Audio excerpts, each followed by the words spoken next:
When did the last person you expected come to your rescue? On the night of my wedding, when I was supposed to undergo our horrific community ritual, the sacred claiming.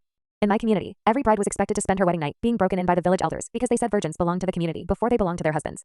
Elder Elias was our disgusting 70-year-old leader who claimed God spoke directly through him and controlled everything in our isolated religious settlement. My parents worshipped him, and whenever he visited our house, Mom would practically grovel at his feet. Your daughter has such pure eyes, he told my parents when I was 13, running his wrinkled fingers through my hair while I tried not to vomit.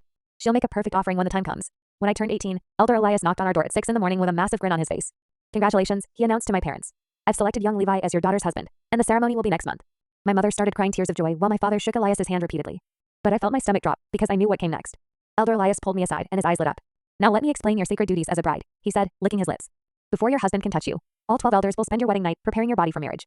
I stared at him in horror while he described what each elder would do to me, how they would strip me bare and housebreak me into the perfect lover for my new husband. You should feel honored, he whispered, because God has chosen you. The next month was pure psychological torture as I watched my mother plan my wedding while I counted down the days to my assault. I started sobbing every time someone mentioned the ceremony, and I would lie awake at night thinking about the other brides in our community who came back from their wedding nights looking like zombies. My mother tried to comfort me. The pain only lasts a few hours, she said, but the spiritual benefits last forever. One day at dinner, I overheard Elder Elias talking to the other elders. This is the most beautiful bride we've had in years, he was saying, practically drooling. I can't wait to break her in properly tomorrow night. I imagined that wrinkled mouth on my body, and I knew I couldn't go through with this. So that night I packed a small bag and escaped through the community gates. I made it past the guards and to the main road, where I flagged down a truck driver who took me to the nearest town. For 3 incredible days, I stayed in a women's shelter and felt what freedom was like for the first time in my life. I could eat what I wanted, sleep without fear, and nobody was planning to assault me. But then Elder Elias showed up at the shelter, claiming I was his mentally ill daughter who had run away from home. He had fake medical documents saying I was delusional and needed to return for treatment. The shelter workers believed him because he seemed so concerned and fatherly, and they helped load me into his van despite my screaming protests. When we got back to my parents' house, I was still fighting. I would rather die than let you animals touch me, I screamed. My mother slapped me across the face so hard the whole world spun. Elder Elias was furious that I had dared to defy their sacred tradition, so he decided to make an example of me.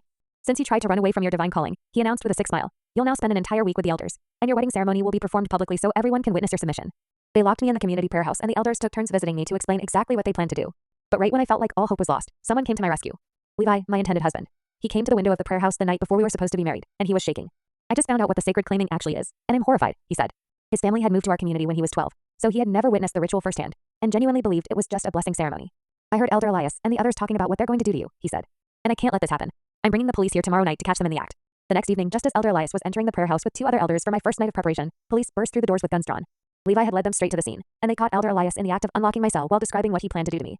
Our entire religious settlement was disbanded, and I watched Elder Elias get dragged away in handcuffs while he screamed that we were all going to hell. Levi testified alongside me. I escaped that hell, but I lost everything else in the process. My parents disowned me for destroying our sacred way of life, and I'm now completely alone with no family or community.